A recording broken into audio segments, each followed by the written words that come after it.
We're going to move forward, guys. Thanks, Darrell. The sheet of paper is getting winkled.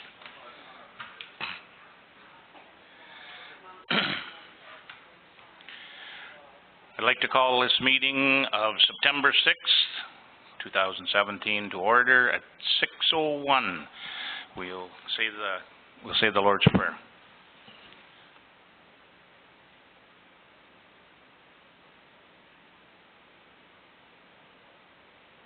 Heaven, hallowed be thy name, thy kingdom come, thy will be done on earth as it is in heaven.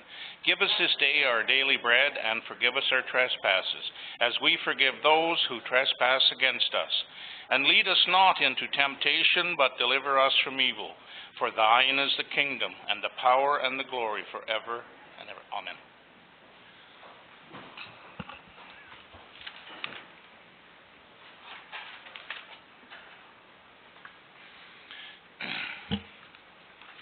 Disclosure of pecuniary interests. I am going to claim pecuniary interest. I'm party to one of the subjects for the closed meeting for the passing of the minutes.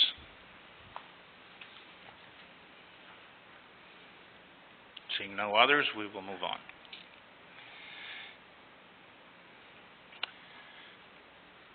Starting at Councillor McLaughlin, any announcements? Yes. Just the the La Paz supper, I think, is this Sunday in La Paz, and I think it's at 1 o'clock, if I'm not mistaken. Other than that, I always like to eat. Councillor Olmsted. I have absolutely none. Thank you. Councillor Jackson. I would officially like to welcome Chris Olmsted to the Half Century Club. Happy birthday, Chris. Yes, indeed. Happy birthday. You thought you were sliding by that, didn't you? Councillor Mackay. None. Councillor Regier. And I have none as well. Thank you. And so I'm going to pass also. Keep your eye on the ball on the events for all of the different web pages we have within the municipality. They're true to form. Now, going to do something that gives me great pleasure in this world. One of the things that as mayor I get to do that is absolutely exciting. I would like to invite Matt Coughlin to come forward to receive a presentation, and I would like to have Claire Stopa stand with me during this presentation.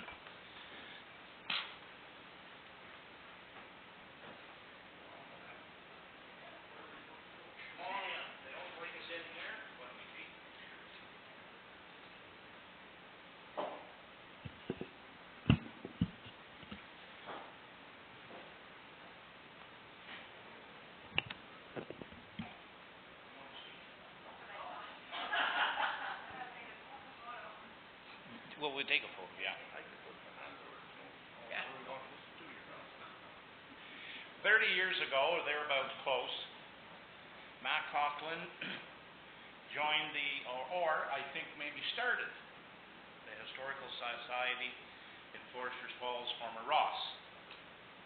And through the years, this little museum, which is in the log building that used to be the church beside my place. As the church itself has a great history. It became a house and then went back to become a museum. But Mac has worked tirelessly for 30 years and brought this whole thing forward. And I'm very proud also to say he's my neighbor. I've known Mac since I was, let's say 5 or 6. And we won't say how many years. But it's been a pleasure to work with Matt over the last few years, sitting on the Historical Society board, and it's been exciting to see what happens in a small part of a municipality and a county so many things that are part of history. He has pictures of my grandfather cutting ice at the Gibson Lake. On my mother's side. And you passed.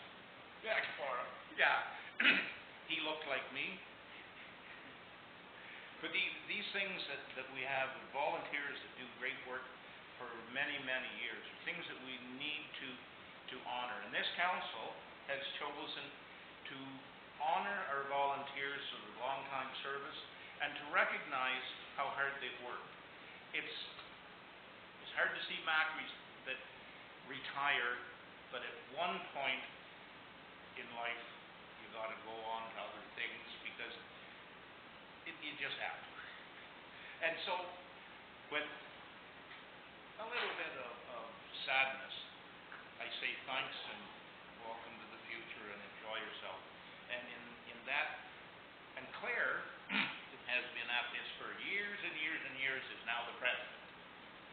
And she has graciously accepted the position of helping me present you with this small scroll and appreciation from the Township of Whitewater Region. The Township of Whitewater Region wish to congratulate Matt Coughlin in recognition of 30 years of dedicated volunteer service to Ross Museum and the Historical Society.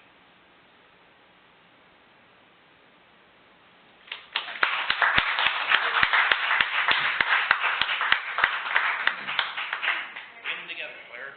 Move in. Okay, we'll present that forward so they always like to see the picture.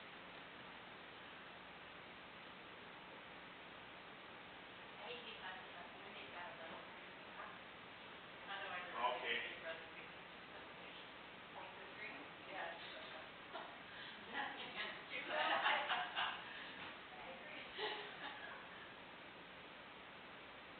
We'll do it for you, but you have to do a, you'll have to do an article. No. Yeah.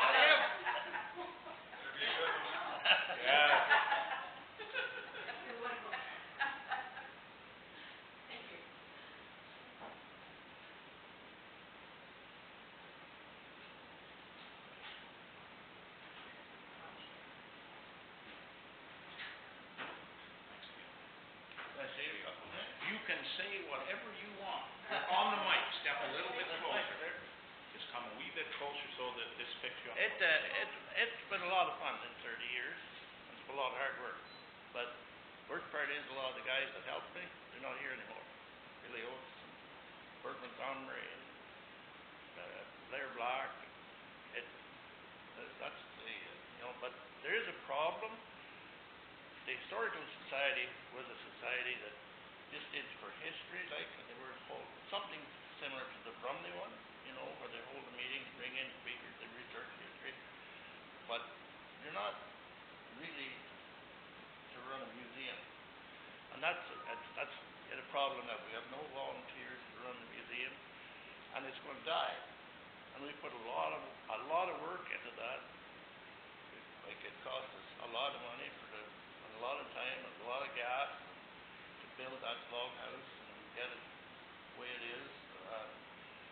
That's my main worry, that we're going to run out of money. No problem. We had money from donations we had when we built the place. We had them in a GIC, and then we had to move that in the checking account. And I think it's maybe 3 years we would be down to no money. I think the museum should be structured under the municipality, and the office work done here, like applying for the grants, and run it more as business instead of just you guys dropping in and doing this and doing that. Like, we did a lot of repairs to the buildings in the last 2 years from money we got from you. We were grateful for it, but we picked up the old church, we put on 2 new roofs, we put on eaves troughs, but without that we couldn't do it. And if we don't get it structured different, and I think make it a Whitewater museum, and include, like, we would get more people from Beachburg or La Passe or Haley's, but as it is,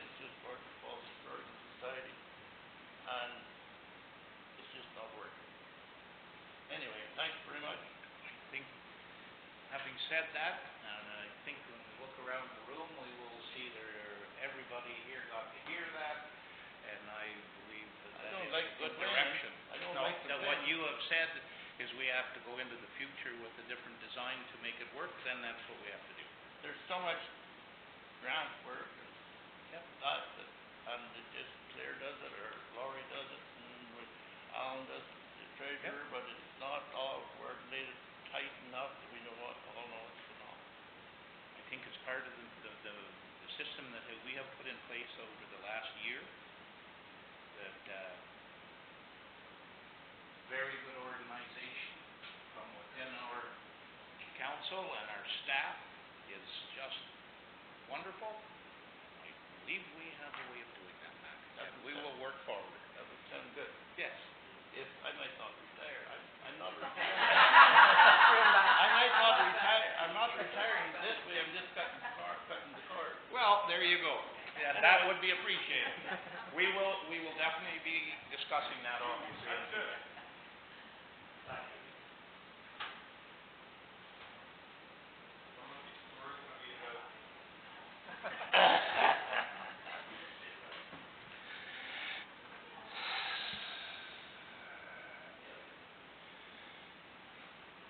He's definitely right.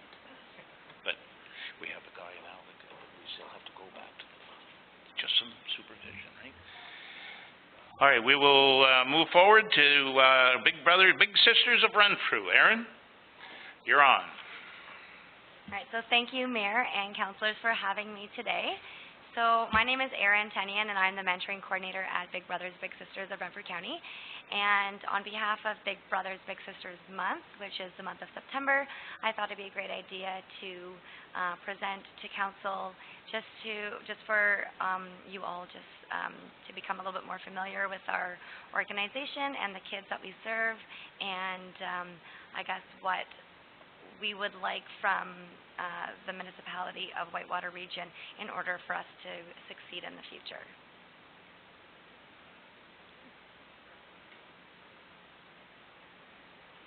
All right, so a little bit about Big Brothers Big Sisters. It is Canada's leading children and youth mentoring organization in Canada.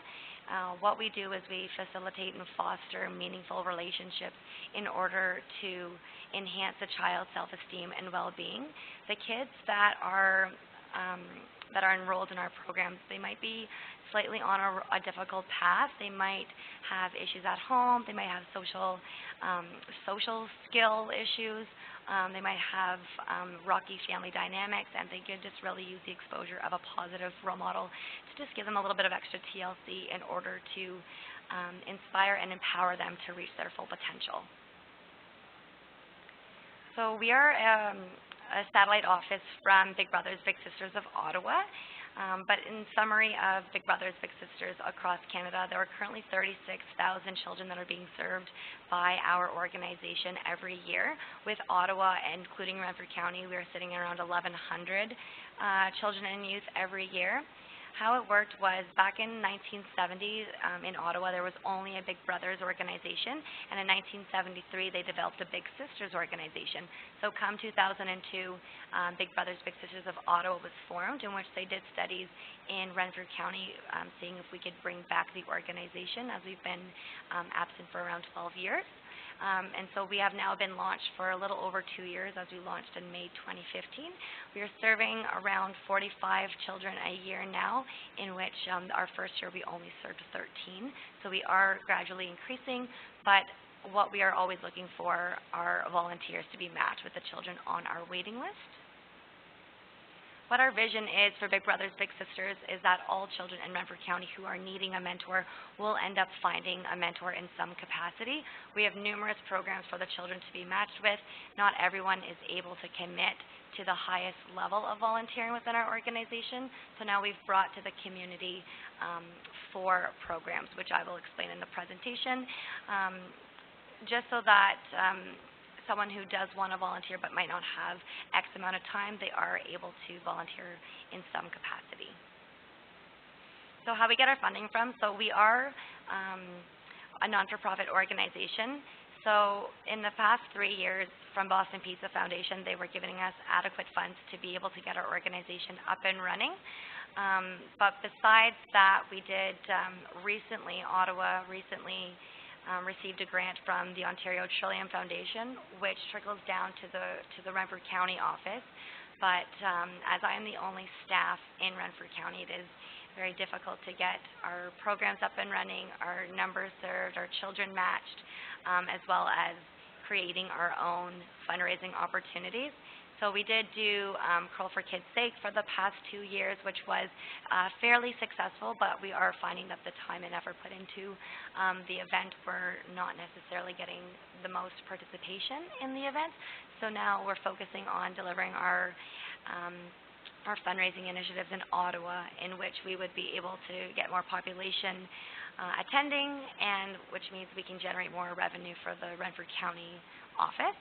All of our funding initiatives go strictly to our Renfrew County branch, despite us being a part of Ottawa. So that's, I guess, what I'm saying to you guys today in regards to our funding issues. So we're always looking for third-party fundraising opportunities. If you guys ever know of any funding opportunities that maybe we could be associated with, we'd be very grateful for that. So what we are also looking at doing is hosting a hockey tournament this year, as we know that Renfrew County is the home of hockey. So we hope that that will be a successful event. So we'll move on to our programs. So we have the community-based program. So under that umbrella is the Big Brothers Big Sisters, Buddy Up, and a couples match.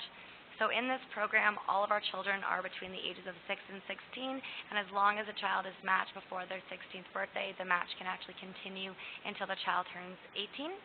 Littles must be consenting to the program. They must want to have a big, and they must reside in Renfrew County. All of our community-based programs are a minimum of 1 year, which is why we heavily stress that any volunteers that's going to be applying to our programs can commit to the child, just because a premature closure can actually cause more damage to a child than them even being exposed to a mentor in the first place. And we do need communication and consent from the parent and guardian as well. Let's get this. So this is just a couple of photos of our some of our matches right now. We have around 8 community-based matches, anywhere from Petawawa all the way to Armprior. So how this works is either the family, the school, a referring agency can be able to refer the child, but I must make sure that the child is eligible, just making sure that they can comprehend at least a 6-year-old's level in order to have a safe and healthy match with the big brother or big sister.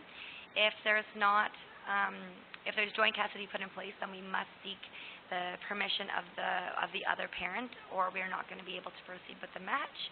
And then our parents need to attend a mandatory parent info session as well as a family interview. We have our mentoring in school program, which is actually our most popular program, serving around 15 students a year, and hopefully we're able to expand that this year. It's only a 10-month program where the match meets from September until June. Students are around 7 to 14 years of age, and they meet one-on-one on school property, engaging in safe and healthy activities for the little school year. Littles in this program usually have issues with bullies. They might have poor attendance. They might have a lack of sense of community to their school. So this program really enhances the child's experience with the school. So students refer to this program. Either we can approach the school, letting the school know that we have available mentors for them, but ideally it's up to the school staff and the parents to consent. Again, we do need to have the child safety training put in place, making sure that the child can comprehend those basic safety principles. Then we have our Go Girls and Game On programs. They're essentially the exact same 7-week program where 2 facilitators are matched with up to 10 children and youth around the ages of 11 to 14, as that's when studies show where self-esteem, physical activity, and negative body image starts. If you think back to whenever you were 11 to 14 years old, you probably didn't want to talk to your parents about maybe some of the issues that you're experiencing. So our volunteers are more useful, I'd say, because we don't have an age restriction on our volunteers besides the Go Girls and Game On, and they just focus on team building activities in order to create that safe dynamic and learning skills within the group. So again, I'll just reiterate the littles. Traditional match is 6 to 16 years old, while the in-school mentoring is around 7 to 14. They always must be seeking another positive adult in their life. In Renfrew County, our dynamics are showing that it's usually a single-parent household that's referring, usually mom being the primary caregiver, which is where we're finding a gap. We have a lot of female mentors applying to be volunteers and not a whole lot of little sisters because they're usually living with mom, while we have X amount of little brothers on our waiting list and not a whole bunch of male volunteers. So that's our ongoing recruitment strategy, is to recruit male volunteers to be matched with the little boys on our waiting list. All of our children do have some sort of maybe individual challenge, whether that is a mental health disorder or it could just be a social issue. But either way, we always try to look at our littles on a strength-based approach.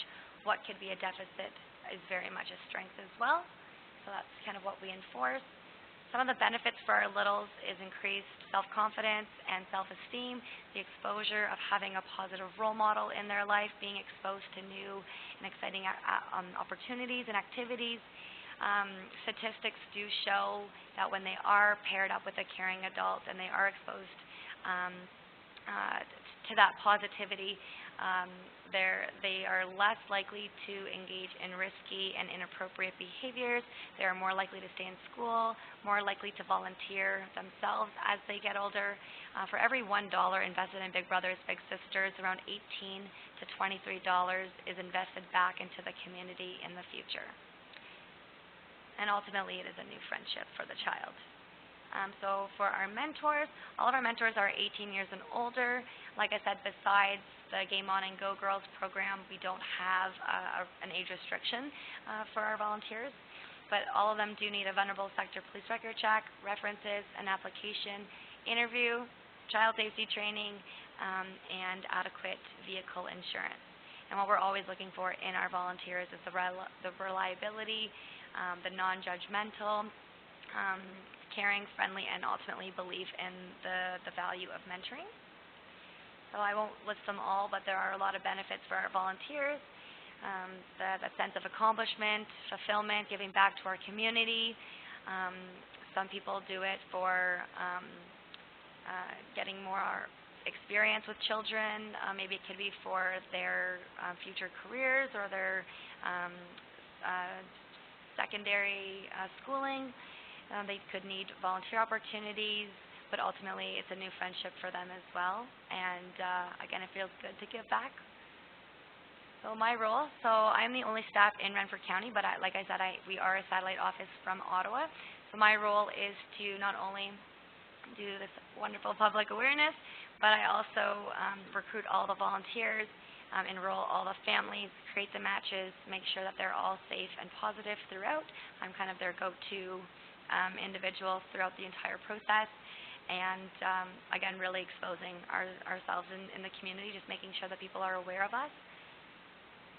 But not everyone enjoys hanging out with children. I completely understand it's not for everybody. So there are other ways to volunteer with our organization, such as partaking or volunteering at our events, or even just sharing our social media posts, working info booths, guest speaking, obviously donating, sponsoring, or helping us fundraise. So this is just an overview of our Code for Kids' Sake. So to date, we've raised $11,000 for our mentoring programs. Like I said, any fundraising that takes place in Renfrew County stays within our mentoring programs in Renfrew County. It does not go back to Ottawa. Our Clothes for Kids' Sake. So this is going to be our third fundraising event. We always do it in Pembroke as the biggest mall in Renfrew County. So Pembroke Honda partners with us, and our goal is to fill the van. Our max was, we ended up filling it 3 times at one event, so That is coming up on October the 21st. If you guys have any clothes that you want to part with, you can bring your bags of clothing to the Pembroke Mall. The incentive is for every garbage bag of clothing that you donate, you will be entered into a draw to win, potentially win $50 to the Pembroke Mall. So currently we've raised a little over $800 for our mentoring programs. And then we have our upcoming Meet the Mentor info session. So people that want to learn a little bit more what it takes to become a mentor, or to meet current mentors and kind of get their feedback and testimonials, then we invite them to attend those info sessions, which is in Arnprior, September 21st, and Petawawa, September the 28th. So that is my presentation. I'm not too sure if I went over my time. I'm really sorry, but thank you so much for hearing me out today, and yeah, thank you so much.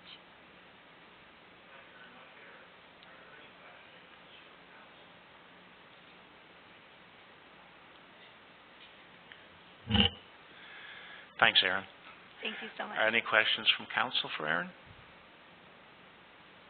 Councillor McLaughlin. Aaron, is there a chance you can get into United Way where all the different groups, is there a chance that your group could be put in that area, in that group, or? Yes. It was just a thought that came to my mind.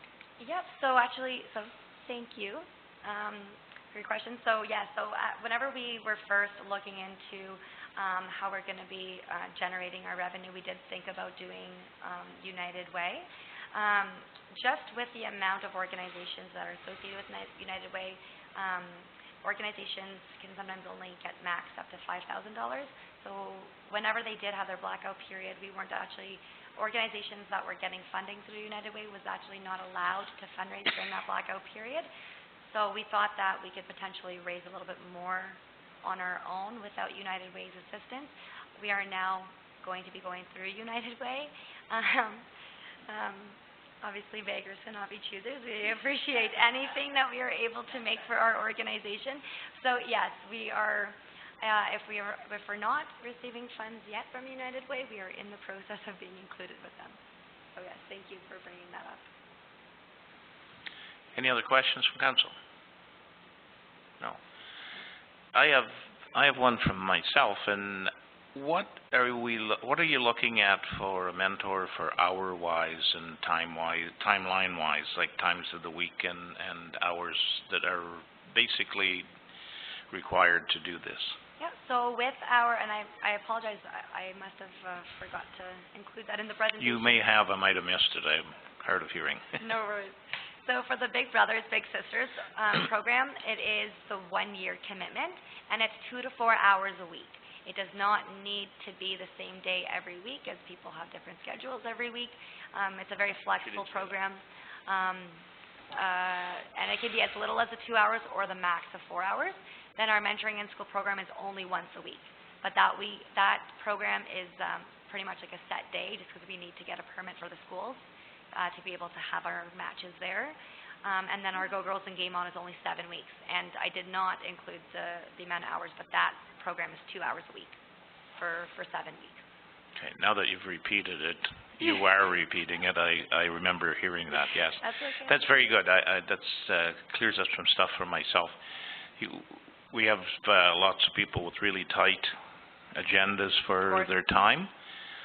2 hours a week probably is something that can happen. Oh, that would be wonderful. Yeah, good. So, yeah, thank you very much for clearing that up. Yeah. Great. Well, thank you so much. And thank you very much for the presentation, Erin, and that's it. All right. Well, thank you so much for having me.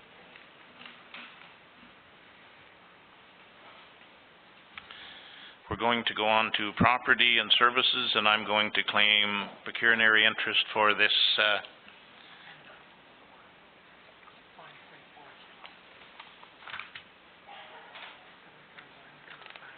well, it comes back, yes, and that will be back at 10.4. And the reason is because this is dealing with interests of my employer, my day job. Okay.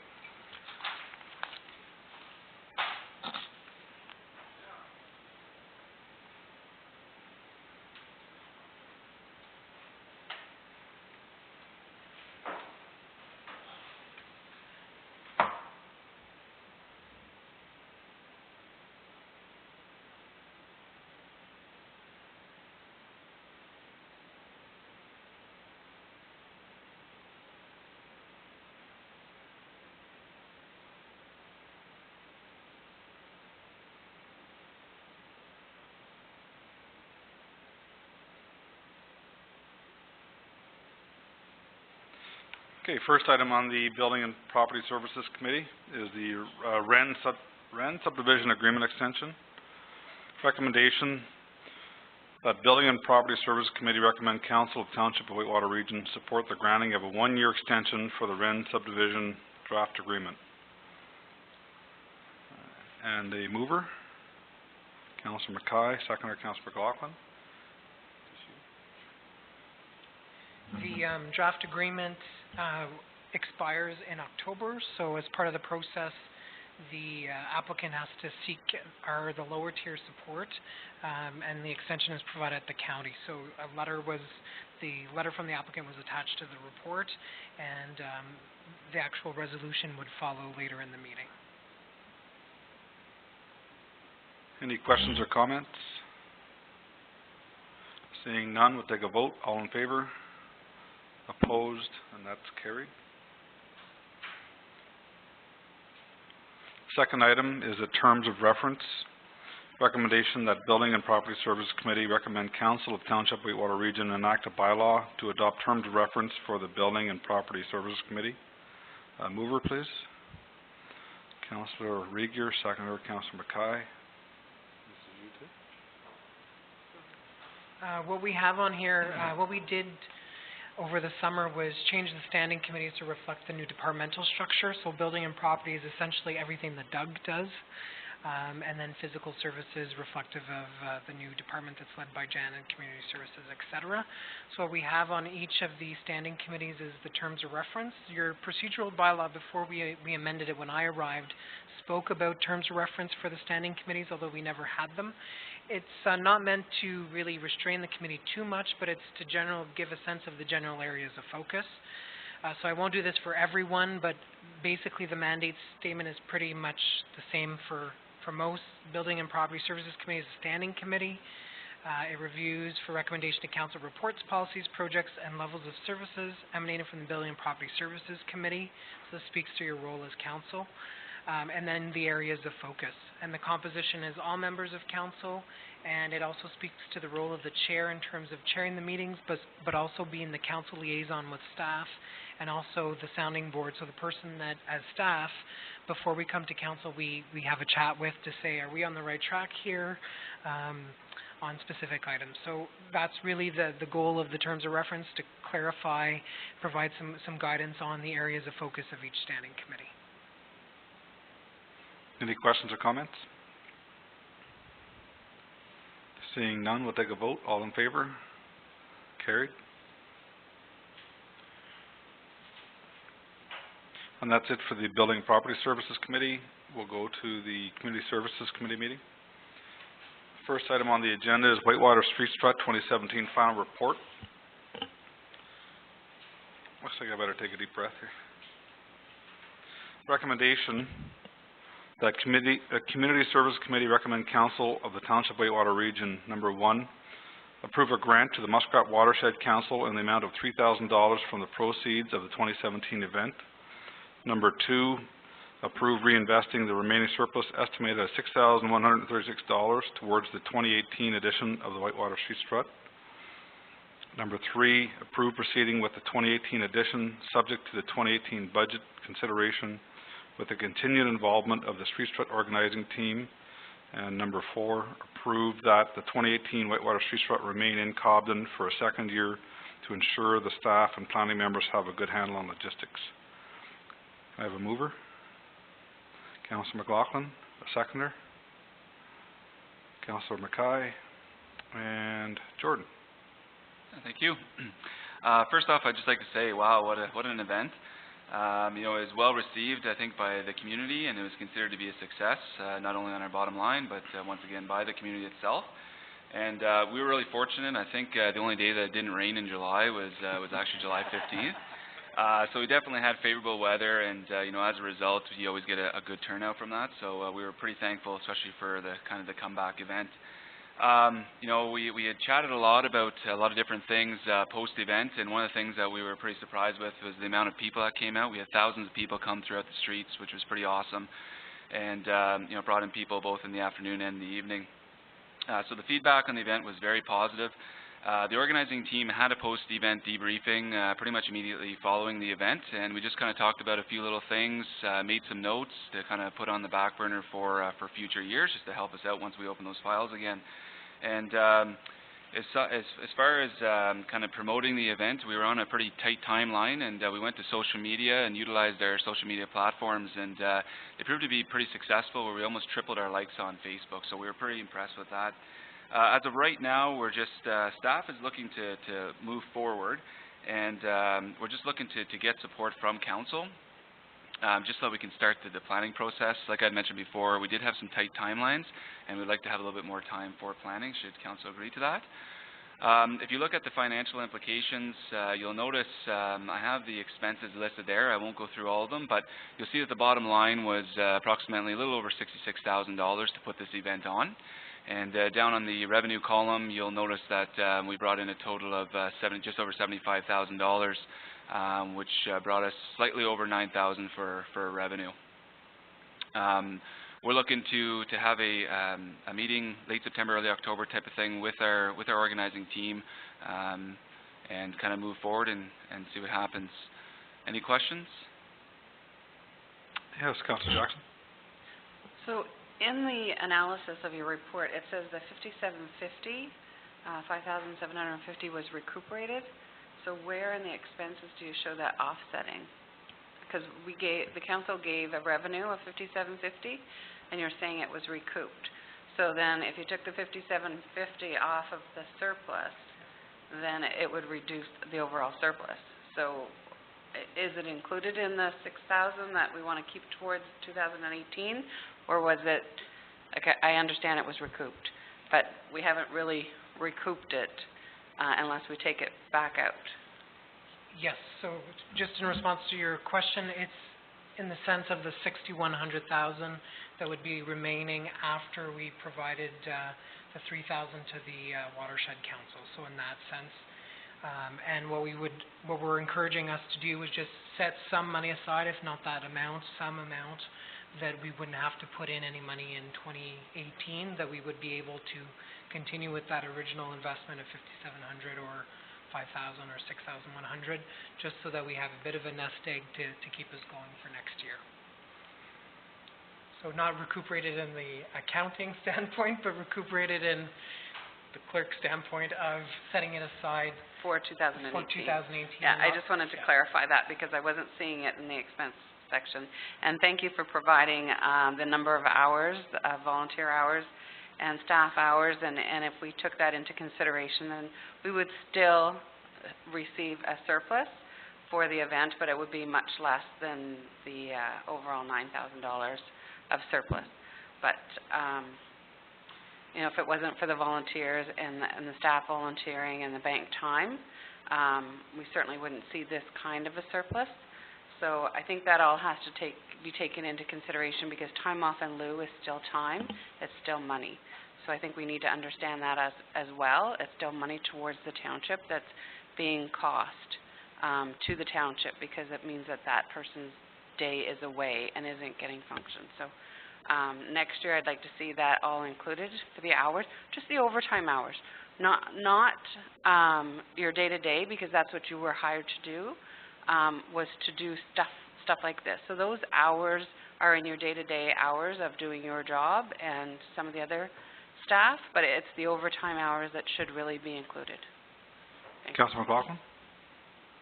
Well, I don't think you can put a monetary value on the amount of people that showed up, the people that came to the Whitewater region, the money that was spent in Whitewater region. I feel that part alone there's no cost in there. We have no idea how many, but I did a figure, and I think there was 15 to 2,000 people came to Whitewater, and that's not the number during the day as well.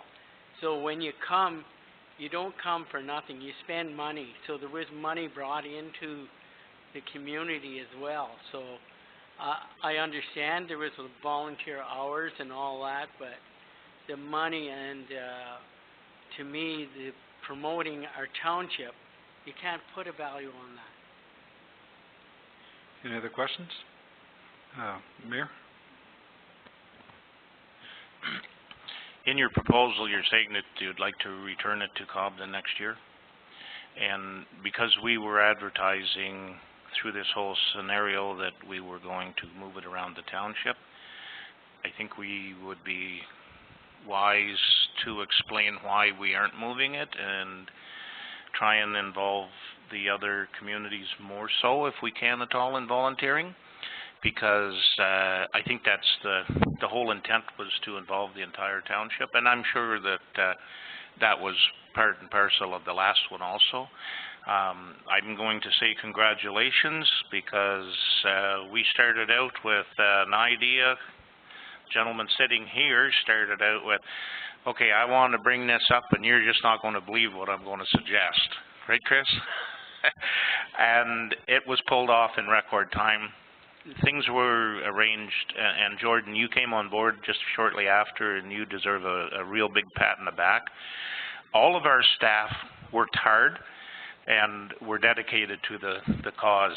And because of that, I've heard comments as far away as Peterborough about they couldn't believe that a town in Ontario could get a main street closed for an entire day to have such a respectable event.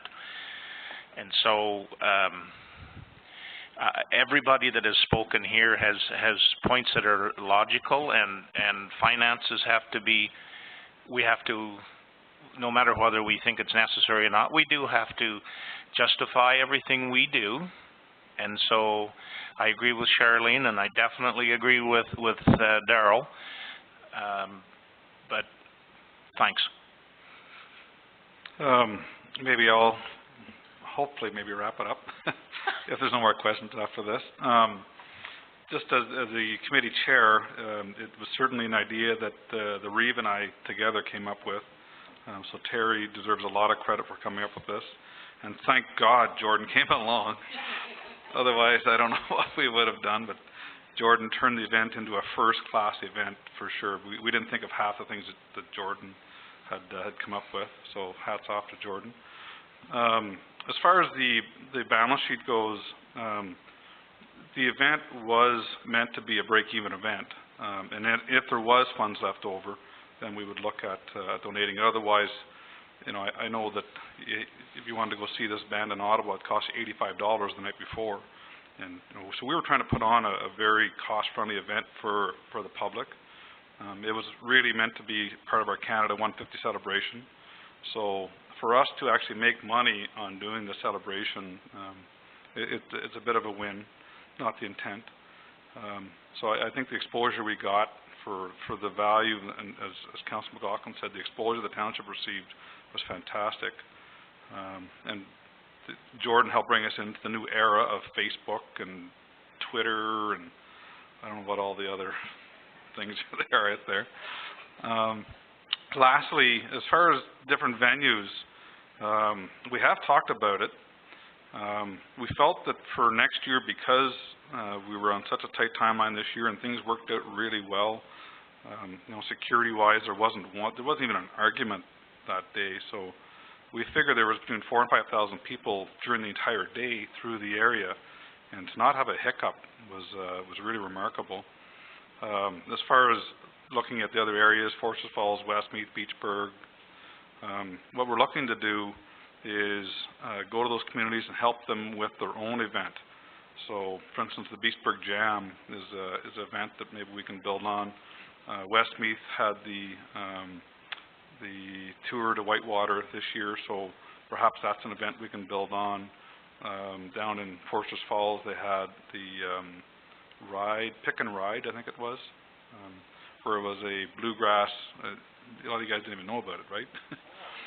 So it was a world-class event that they put on that really wasn't well publicized. I went down on the Saturday night, and they had bands from Kentucky on stage, world-class pickers and guitar players. So, you know, every area seems to have an event that we can maybe tap into. But the last thing I want to say is it's really hard to, as we all know, to get companies and entice businesses to come to your region. And that's why we're all here, is really as a council to entice people to come to our region. And it's a lot of work and a lot of effort involved in trying to entice one company. Look at Whitewater Brewery and how much work that's been. So I think one of the things that council can do is put on events to encourage people to come to our community. And if we can do a good job of that, I partied with some people from New Jersey the night of Street Strut. They came from New Jersey to see the band, and they all stayed down at the hotel. So people do come to the region because of these events, and I think if we kind of focus a lot of our effort there and push Jordan to do that, then we'll be successful. Anyway, that's all I have to say. Councillor Mackay? Cobden seems to be special because you got a downtown core. I can't see that in any other village. Like, you have built like our building and stores. Like you did in Westmeath or Beach, where you just have private houses along there. There might be more trouble, you know what I mean? Like the street tents.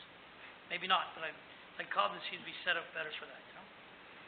We have, a couple of us have toured the areas to see how it could fit in. And you're right, it'd be difficult, and that's why we've come up with the idea, well, maybe they have an event, and Beachburg Jam and the Tour to Whitewater, maybe they already have events that the township can help them out with, either booking or, you know, whatever we can help out. We have a facility in Beachburg for that outdoor bar. It's 1,000 people. You can put 1,000 people in there. Might be able to swing that, but that's just something in the future. Great, thank you. Anything else? Just going to add one thing. Two groups that were critical to, I think, the success. The Muskrat Minor Hockey Association picked up the cans and garbage for us. We did have staff doing the doors, and then I forgot that my partner, Marcia, reminded me that I wasn't alone, so I brought others with me. But we had staff manning the doors, but that's something hopefully down the road with more volunteers that we won't have to do. But I think it was all hands on deck for the first edition, but hopefully we can have more volunteers.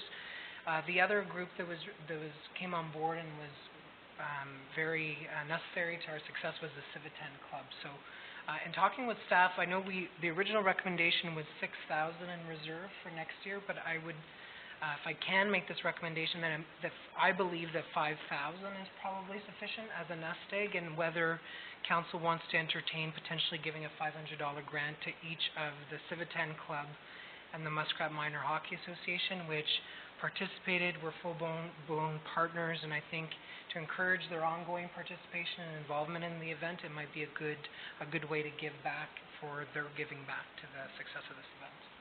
And if that's something council would do, either amend the motion by the mover and seconder to include that additional change.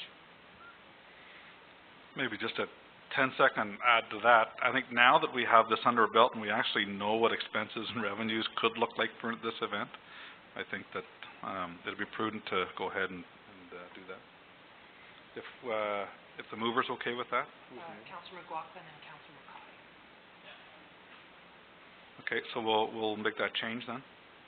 So I won't reread the 4 recommendations, if that's okay. We'll just do that addition and call for a vote. All in favor? Carried. Second item is use of facilities by Whitewater Brumley Community Health Center. Recommendation that Community Service Committee recommend Council Township Whitewater Region. Number 1, approve a fee waiver for use of the Cobden Arena. I think it's Cobden Arena Hall, right? It's just the hall. Okay, Cobden Arena Hall by the Whitewater Brumley Community Health Center for programming from September 2017 to May 2018. And number 2, direct staff to review the community grants policy and process, as well as fees for community use of township facilities prior to the 2018 budget process. And Jordan? Perfect, thank you. So yeah, as we're all well aware, the center is pretty vital in the region, and they're committed to assisting people within the community to achieve the best possible health and well-being. Recently, they've requested this use of space at the Cobden Arena, as they used to run this program Monday, Wednesdays, and Fridays. But unfortunately, they've had some funding that's now been depleted, so they've come to the township for some assistance. And down a little bit in the report, you'll notice that I have 3 different options here. And I'm just going to read them off really quickly to you. So the first option is what they're looking for would be to offer the facility as an in-kind in exchange for the recreation services and programming that they provide for the community. So this is really important just because without them, I couldn't see the senior programming continuing. I know just from community service standpoint, we just don't have the staffing or the resources at this point. Option 2, it would offer a reduction in the hourly rate just to help us offset some of our costs for our facilities, such as hydro and staffing costs.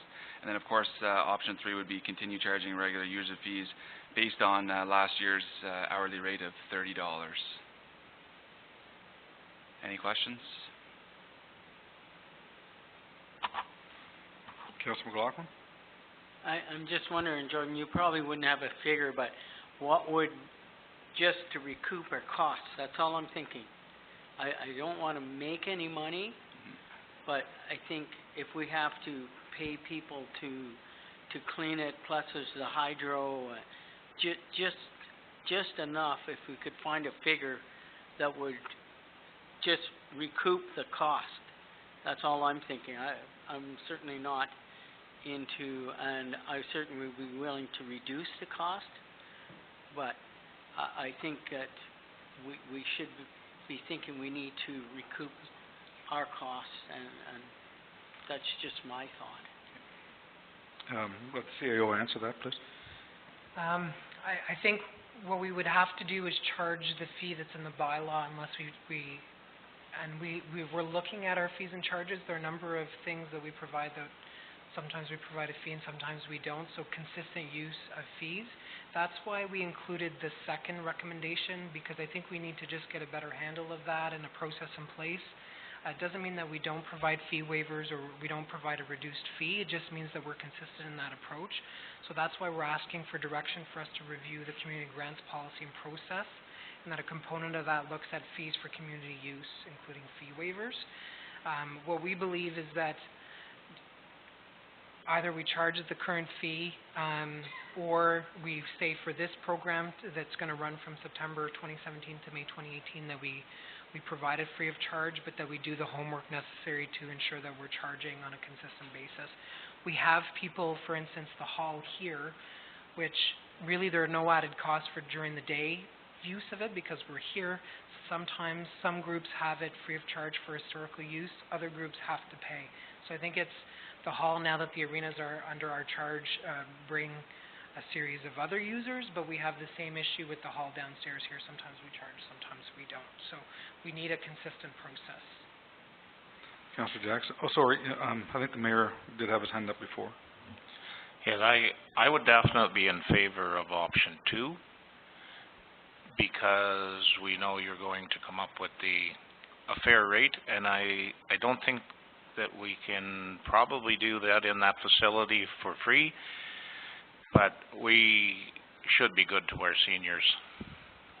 Health and welfare of people is very important, and this group, the Bromley Community Health Center, definitely will provide good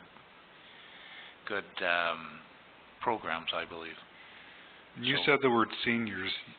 You yeah, and Councillor Jackson looked at me, by the way. Yeah, I was careful with that. I believe 50's close.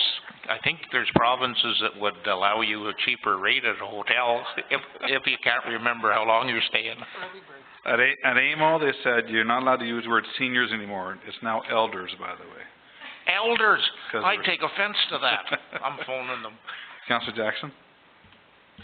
I know that seniors programs is not very well supported throughout the township, and I would be in favor of option number 1. But the question I have is, is there a possibility of offering that program here at the hall downstairs rather than at the arena? Because it is available. You don't have to climb the stairs. Not that seniors can't climb stairs, but you know, I think it's more important that it is accessible here at the back door, and the washrooms are down, it's all on one level. I don't know how much room they use, but perhaps that could be asked, because there is somebody here available. So otherwise, we have to have staff go in and open the door, lock the door, the lights are on, and et cetera. And I know it's a bigger room, the heating and all of that is much more cost.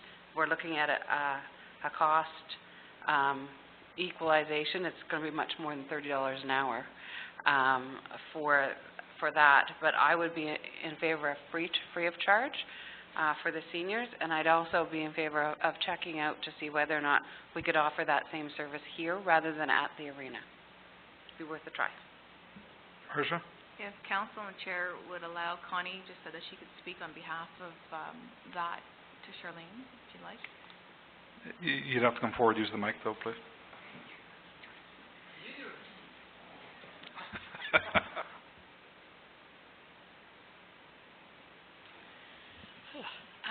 I'm one of the exercise leaders in Cobden and Foresters Falls and Beachburg. I do 4 classes. There's no way the class could be held downstairs. We get approximately 25 seniors, and they're 55 and older, and we are moving constantly, so, we fill up the upstairs hall. If we were to get much more, it would be more difficult. Councillor Jackson? Do you offer that services for free then? Yes, we do. At one time, we were asking for donations, or we did have a set price. Then they went to donations only, and now it's a donation if you can afford it. So, and it's not weekly; it's whatever you can afford. Thank you for clarifying. It was 55 and over, by the way. Councillor Jackson? I'm more in favor of offering it for free then, because we don't offer many things for seniors as recreation in our municipality. So, Can I say one more thing? We also offer this program free in Westmeath, Beachburg, and Foresters Falls. We did in La Paz at one time, but the attendance has gone down. And we have, I can't remember, but I think it's something like 8 to 12 classes for free that we provide this service. Yep. Go ahead. I was just going to add that I would be in full favor of Councillor Jackson's recommendation. I have to agree with that. And this program's been running a while, and it is very successful. This is our 16th year. Exactly, and they have a really good group of volunteers that give up their time. You're one of them. That give up their time for this, and I agree. I think we could do this as an in-kind for the seniors. In my opinion, there's nothing more important than mental and physical health. And if I could sway fellow council to go the way of Councillor Jackson and Councillor Rieger, I think we can, next year's budget, we look at the entire arena and how we build that in, but I would really like to see it built in myself as well.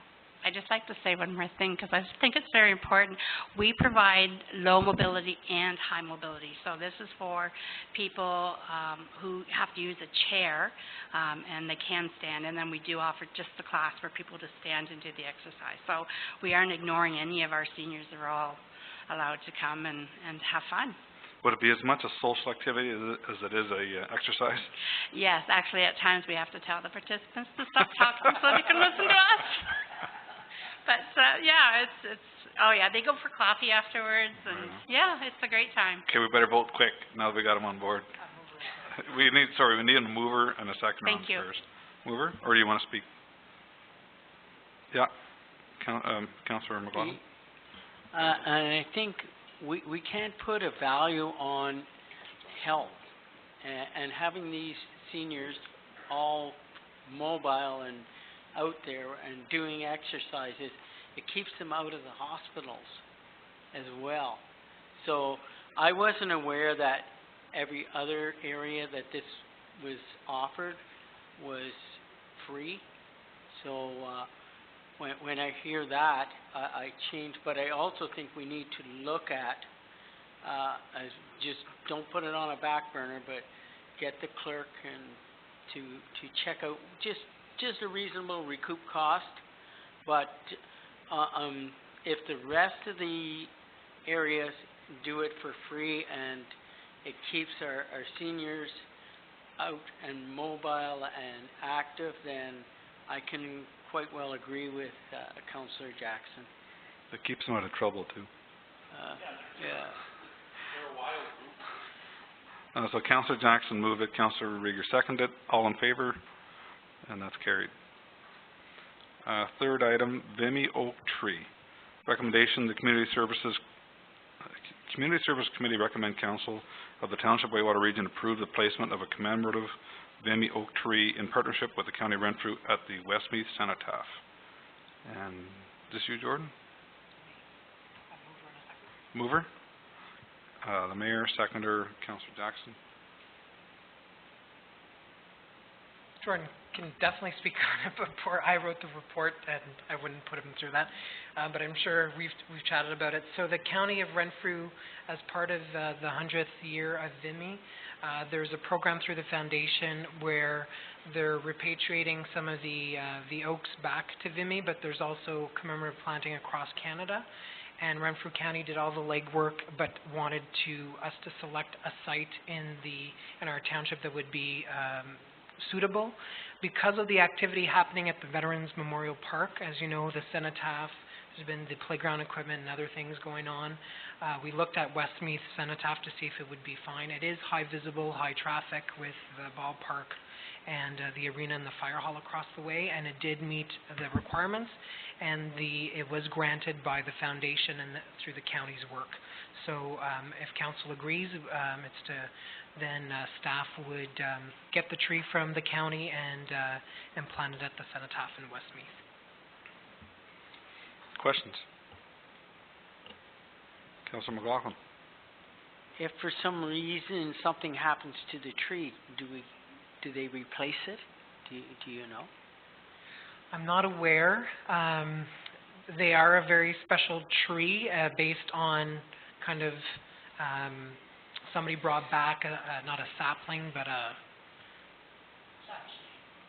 seed, I guess, back an acorn. It's an acorn, sorry, back to Canada, and then from those originally that grove, they're sending them back and repatriating them. But we can confirm that with the county to see about replacement as part of the grant application that it took part in.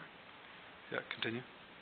And just to further that, because I've been to the one in Camp Petawawa where they planted all the trees to commemorate all the fallen soldiers from Afghanistan. And some of those have, for unknown reasons, it's happened, and I think that they are replacing them. That's what I was told, so that's where my question came from. I think Mayor. it's a great idea. Mayor? I think Westmeath is a very good choice. And really because of the fact that it will be looked after with loving care, because our CAO lives around the corner from it. It would be against his pride to see it go down. And the Gervais family, who really maintain the Cenotaph with great pride, and it's a high visibility spot, and I think it would have some prominence. We'd have a number of places we could put it, but I think it will stand up to the Cenotaph that's been there for a number of years and well maintained by the Gervais. Okay, any other questions? All in favor? That's carried. And last item, terms of reference. Recommendation that Community Service Committee recommend Council of the Township of Whitewater Region enact a bylaw to adopt terms of reference for the Community Services Committee. Mover? Councillor McLaughlin, seconder Councillor Rieger. You again? Unless there are any questions, it's very similar to the other terms of reference, just the areas of responsibility. And I note the museum, based on our presentation earlier today, the museum file is in the community services area, as with a liaison to the library and a host of other things. So it's mostly Jordan's area of focus. However, tourism and the tourism booth is in the economic development portfolio, and emergency management is with fire and emergency services. Other than that, it's mostly Jordan's areas. So Matt Coughlin got to you before we did. I was hiding back here. Any questions? All in favor? That's carried. And that's it for me.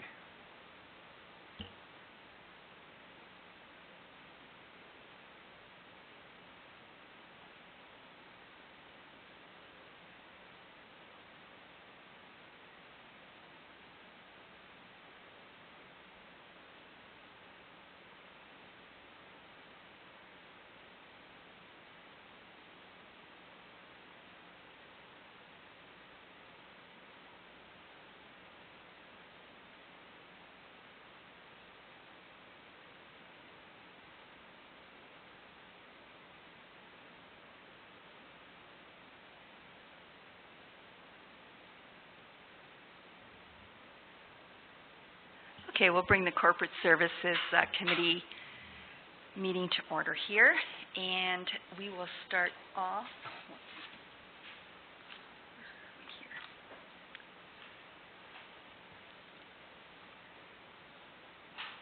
Okay. I have a recommendation that the Corporate Services Committee recommend Council enact a bylaw to adopt the 2017 Arenas Supplemental Budget. A mover and a seconder, please. Moved by Councillor Jackson, seconded by Councillor Olmsted. And I'll leave this with Marcia and Jordan. Want to give an intro. We did provide a draft copy at the special meeting a couple weeks ago, just of where that was. There have been some refinements, but if they want to speak to the process and how we got to these numbers. Okay, so we have entered all three arenas into the VATM system separately so that we can figure out what the true cost is at the end of the year. We just want to inform Council that these budgets are based on 5 months from August 1st, when we took over till December 31st. And these numbers we came up with our best effort in discussions with CAO staff as well as the different boards. Again, we may be off on some of them. However, we've done our best, and we think that they're fairly close. Yeah, I think that's it. Councillor Jackson. Just one question. Was there any surplus or deficit that was brought forward from the first half of the year? And how did that work? And with regards to any expenses over the summer and... Okay, so we, both Rob and I met with Will Barr, and what he suggested is we have to keep the books open for all, because we only looked after the Cobden Arena, so each one will continue their own. So any invoices that came into the township for Cobden Arena before August 1st were inputted into our old budget with the old Cobden Arena, and then anything going forward is going to be the townships now. What else did he suggest? Just trying to think now off the top of my head. I think that's pretty much...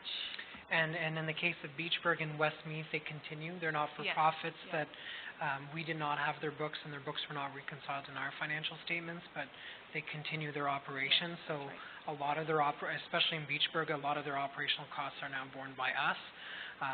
So what we have in our system is the former Cobden books and now the new Cobden books, and the capital projects that we had approved in the budget, which were capital items, were just capital items that we were undertaking as the owners of the facility, regardless of the operations. So those were in budget and specified within those areas. The one thing we have not addressed is the accumulated surplus in the Cobden book, in their books, in the financial statements, and that's something that at year end, as part of the kind of reserve and transfers to reserves, we'll have to deal with the auditor to finalize those books. The one thing I should note is bingo funds and some fundraising monies were not reflected in the Cobden financial statements, so we're trying to understand, get a better sense of if there was other funds available, if they're going to be reinvested back in the facility, but we do not have control of those accounts, anything that was outside any of our involvement. So, for instance, the WDRA does bingos and so does Beachburg. Those funds stay with them. Cobden also did bingos, and those funds were not in the financial statements in the books that we had. There was a separate bank account. So the Arenas transition team is meant to continue those dialogues, continue that conversation, and we're hopeful on a go-forward basis that the associations remain partners with us, and as they fundraise and that they're able to contribute back into the facilities. But a lot of this will happen at year-end in terms of closing the old books and ensuring that any accumulated surplus is set aside for continued use of the facility. Just one further question. Did we, and I can't remember for the life of me, but did we enter into an agreement with Westmeath or Beachburg or both the recreation associations as to take over the arena facilities? What happened in those, we had a lease, so we had a lease for the use of the arena operations side of things, so we provided notice that those leases would terminate. Those were renewed a number of years back, and Cobden was not renewed, and essentially Cobden, the association, was really us, so a lease didn't really make a lot of sense. What we're doing on a go-forward basis with Westmeath, and we still have to work it out, is a lease for continued use of the hall.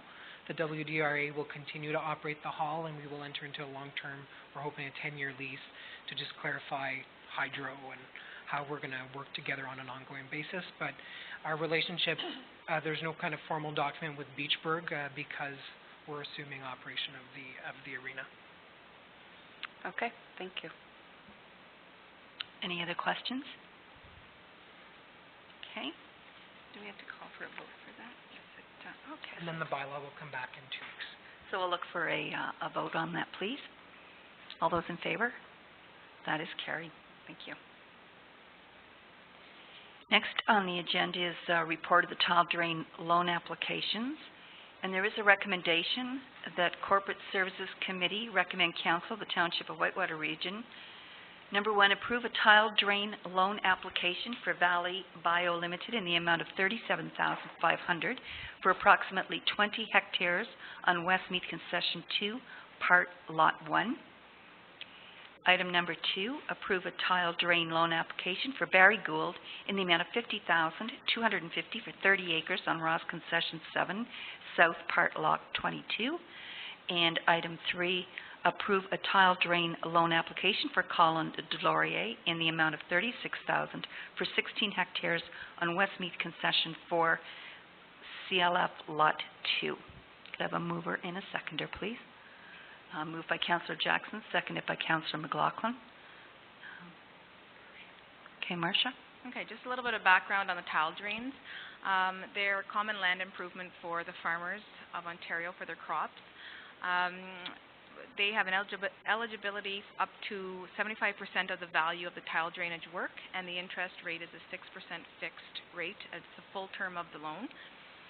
So we have 3 farmers that have approached us, and I was able to look back on our debenture history, and with these 3 loans coming up, we'll have 222,506 outstanding debentures, and in the next couple of years, each one will be paid off separately, just to give you a little bit of a background on that.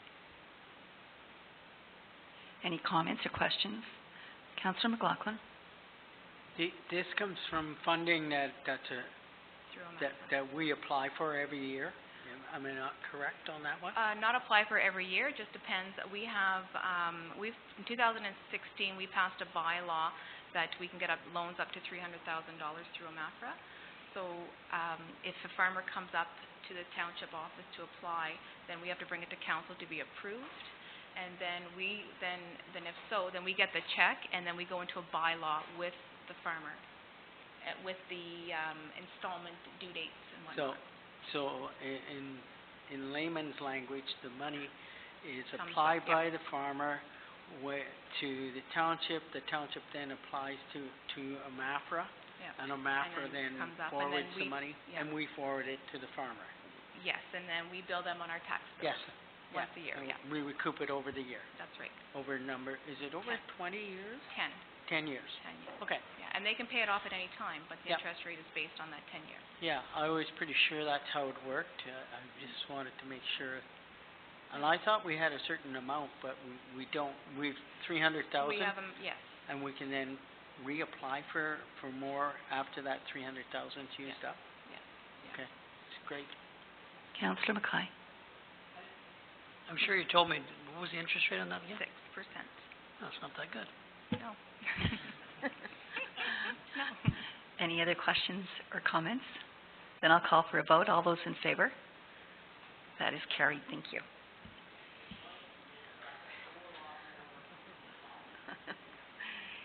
And the final item on the agenda is terms of reference for the Corporate Services Committee, and there is a recommendation. The Corporate Services Committee recommend Council of the Township of Whitewater Region enact a bylaw to adopt terms of reference for the Corporate Services Committee. Could I have a mover and a seconder, please? Moved by Councillor Jackson, seconded by Councillor Olmsted. I'll give this to Rob. If there's any questions, this area is mostly Marcia and I, our areas of responsibility, in addition to health and safety, which is Steve from our office is also leading now, but goes hand in hand with HR, so budget, asset management, all those issues. Councillor Jackson.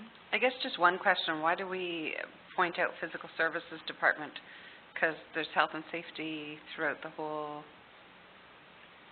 So it's the area is led by that department. So the standing committees, corporate services, what we call we're not a department, but kind of the service area is us, but health and safety, the actual responsibility for the program. So Steve Hodges, his area, he's the supervisor of solid waste and safety.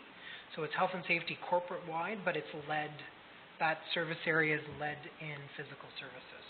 So all the rest is Marcia or I, with the exception of health and safety, which is Steve. Yeah. Any other questions or comments? Seeing none, I'll call for a vote. All in favor? That is carried. Thank you. And that concludes corporate services.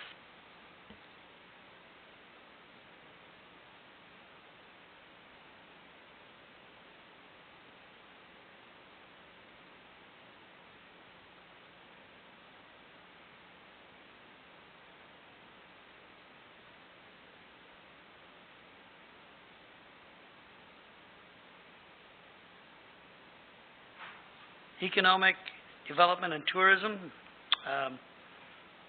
First impression of the community, I guess you can take it from there, Rob. Yeah, can we have a mover and a seconder? Kathy Regier and Charlene Jackson. So this is a good news story. This is something that Ethan Robert, one of our municipal interns over the summer, worked on and we brought to council. We got a willing dance partner, not so far from here, the town of Arnprior. And basically it's an exchange. So we have a group here that go there and undertake a survey based on the first impressions from tourism to how the area looks. And then Arnprior will be sending a team here. And they do it anonymously, and then will provide us some feedback that we'll bring back probably first to the Economic Development Advisory Committee that we're establishing, and then to Council.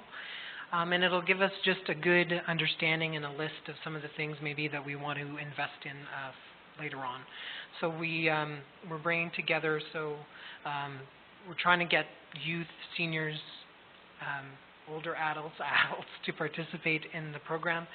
And OMAFRA is going to come down and do a 2-hour training, and then the tours will happen anonymously over the weekend. So we've approached some people that are pretty involved in our community, Kathy Williamson, Neil Nicholson, Ron Moss, others, as well as some staff and council members to participate. So we're looking forward to bringing back the report in October or November with some of the insights we have. So both from a tourism, overall impression, and also the downtown in Cobden and Beachburg. And we're hoping that they will visit some of our kind of whitewater rafting experiences, but also the villages of Foresters Falls, Westmeath, and the villages of Cobden and Beachburg. They can't see everything, obviously, but we're hopeful that they can give us a good snapshot. So it's positive news, and kudos to one of our neighbors in Renfrew County that have volunteered to assist us.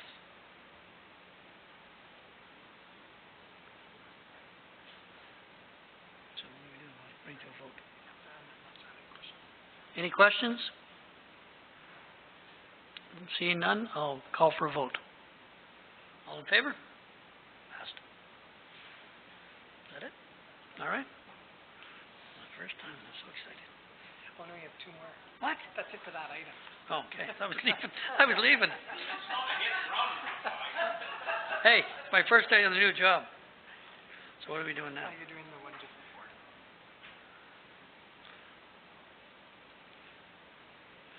Okay, we're gonna do a report on the community improvement plan, phase 1 and 2, updates and attachments.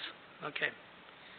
That Economic Development and Tourism Committee recommend Council Township of Whitewater Region direct staff to hold a public meeting on Phase 1 Villages and Hamlets on November 1st, 2017. Enact a bylaw to enter into a contribution agreement with the Government of Ontario as the Township was successful in receiving a 50% up to $50,000 Rural Economic Development Grant for Phases 1 and 2.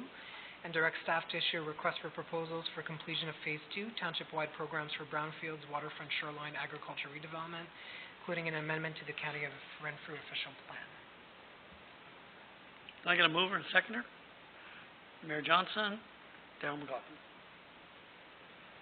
So good news, we apply for grants. Sometimes we're confident that we have a good chance. I wasn't super confident on this one, but we did get it, which is good news. So they'll pay 50% of our costs. So we had budgeted for Ethan and Robert Tran, who was our master's planning student, for the summer.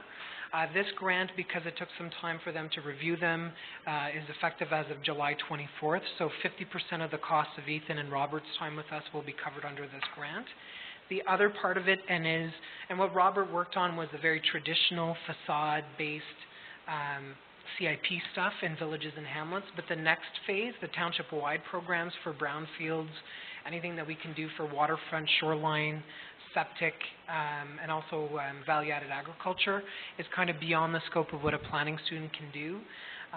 Renfrew and Pembroke and others have done CIP plans through a consultant. So we'll require a land use planner to do that work, and 50% of the costs associated with that would come from this grant, what that means is that we will have to budget that amount, the other 50% in 2018, and the work has to be completed by the end of March. So good news would be that we'd have a CIP by probably November for our villages and hamlets, so we can set aside some money and assist with redevelopment. And that phase 2, once the official plan amendment's done and the work of the consultant is done, hopefully by May or June, we'll have the second CIP completed. So, which I think is good news because the CIP has been on the council's strategic plan for a number of years, and will allow the township to offer grants and loans to encourage redevelopment. So, it's great when we can get a grant that can recuperate 50% of the costs. But we do need to do a request for proposals for phase 2 so that we have a true understanding of the costs, and then we'll come back to council once we know that. And then the public meeting for phase 1 would occur on November 1st. Any questions? Seeing none, call to a vote.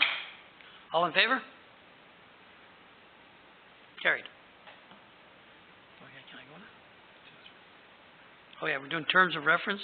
Economic Development Tourism Committee, terms of reference. Do we get a mover or a seconder? Okay, Al Johnson and Kathy Rager.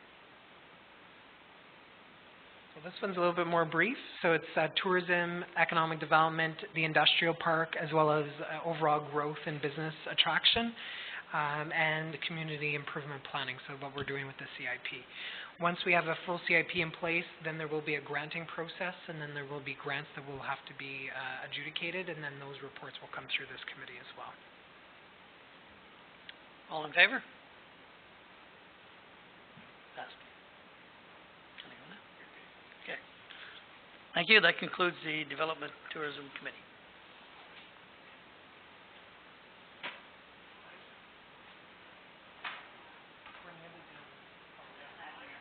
It'll take 5 minutes.